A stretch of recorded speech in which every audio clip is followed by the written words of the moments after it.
आप सभी लोगों का हमारे इस प्लेटफॉर्म पे स्वागत है। आज हम लोग सामान्य विज्ञान में जीव विज्ञान की शाखाओं को पढ़ने वाले हैं।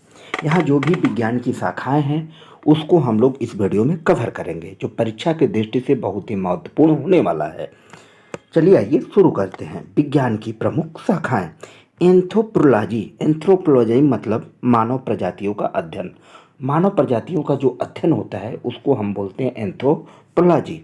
एस्ट्रोलॉजी विभिन्न ग्रहों का मानव जीवन पर प्रभाव का अध्ययन क्या है उसको हम एस्ट्रोलॉजी बोलते हैं, कि जो विभिन्न ग्रह हैं उसका मानव जीवन पे क्या प्रभाव पड़ता है उसको हम एस्ट्रोलॉजी बोलते हैं। एरोनॉटिक्स मतलब वायुयान संबंधी सभी तत्वों का अध्ययन जो होता है उसको एरोनॉटिक्स बोलते हैं। एकोस्टिक्स जो है ध्वनि से संबंधित जो विज्ञान है उसको एकोस्टिक्स बोलते हैं। सिरेमिक्स जो होता है चीनी मिट्टी के बर्तन निर्माण की जो विधि होती है उसे सिरेमिक्स बोलते हैं। कीमोथेरेपी जो है रासायनिक यौगिकों से कैंसर जैसे रोगों का उपचार, उसको क्या बोलते हैं? कीमोथेरेपी बोलते हैं। क्रोयोजेनिक्स जो है निम्न ताप पर वस्तुओं के गुणों एवं परिघटनाओं का जो अध्ययन होता है उसको क्रोयोजेनिक्स बोलते हैं। एक्स बायोलॉजी पृथ्वी के अतिरिक्त अन्य ग्रहों पर जीवन की संभावनाओं का जो अध्ययन होता है उसको एक्स बायोलॉजी के अंतर्गत आता है। एस्थेटिक्स मतलब सौंदर्य शास्त्र का जो अध्ययन है उसको एस्थेटिक्स बोलते हैं। इथोलॉजी जंतुओं के व्यवहार के अध्ययन का विज्ञान इथोलॉजी होता है। इपिग्राफी शिलालेख संबंधी ज्ञान का अध्ययन जो होता है इपिग्राफी होता है। जेनेटिक्स जीवों की वंश परंपरा का अध्ययन अर्थात आनुवांशिकी जेनेटिक्स के अंतर्गत होता है। हाइड्रोपैथी जल से रोगों की चिकित्सा जो होती है हाइड्रोपैथी होती है। हाइजीन जो होता है स्वास्थ्य की देखभाल करने वाला जो विज्ञान है वह हाइजीन है। हेलोग्राफी लेंसर पुंज से त्रिविमी चित्र बनाने की एक विधि होती है। ठीक है, हेलोग्राफी लेंसर पुंज से त्रिविमी चित्र बनाने की एक विधि होती है, उसको हेलोग्राफी कहते हैं। हेरोलॉजी समय मापने से संबंधित जो विज्ञान होता है हेरोलॉजी होता है। ऊतकों के बारे में अध्ययन जो होता है हिस्टोलॉजी कहते हैं उसको। क्लियर?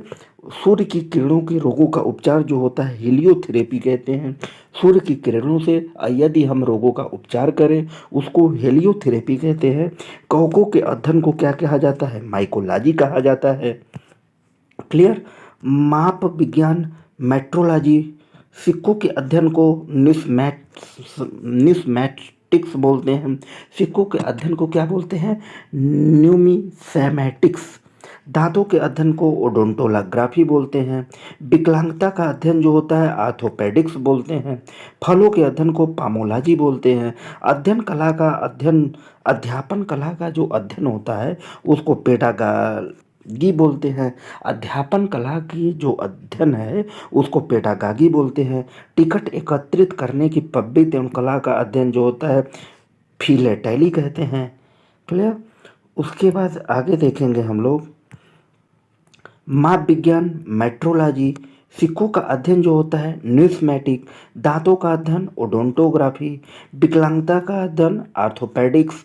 फलों का अध्ययन पामोलॉजी। अध्यापन कला का अध्ययन पेडागागी। टिकट एकत्रित करने की पद्धति एवं कला का अध्ययन फिलेटैली।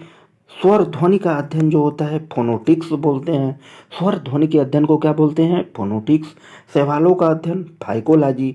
मानसिक दूर संवेदना की प्रवृत्ति का अध्ययन जो होता है टेलीपैथी बोलते हैं। वायरस का अध्ययन जो होता है वायरोलॉजी क्या होता है? वायरस के अध्ययन को वायरोलॉजी बोलते हैं। क्लियर? आगे देखेंगे स्वास्थ्य की देखभाल करने वाला जो विज्ञान है हाइजीन बोलते हैं। लेजर पुंज से त्रिविमी चित्र बनाने वाली एक विधि होती है हेलोग्राफी जो है लेजर पुंज से त्रिविमी चित्र बनाने की जो एक विधि है उसको हेलोग्राफी बोलते हैं। समय मापने से संबंधित जो विज्ञान होता है उसको हेरोलॉजी बोलते हैं। ऊतकों के बारे में जो अध्ययन होता है हिस्टोलॉजी बोलते हैं। सूर्य की किरणों से रोगों का जो उपचार किया जाता है हेलियोथेरेपी बोलते हैं। हेलियोथेरेपी कवकों का अध्ययन जो होता है माइकोलॉजी बोलते हैं। क्लियर? आई होप, मुझे उम्मीद है कि ये वीडियो आप लोगों को अच्छी लगी होगी।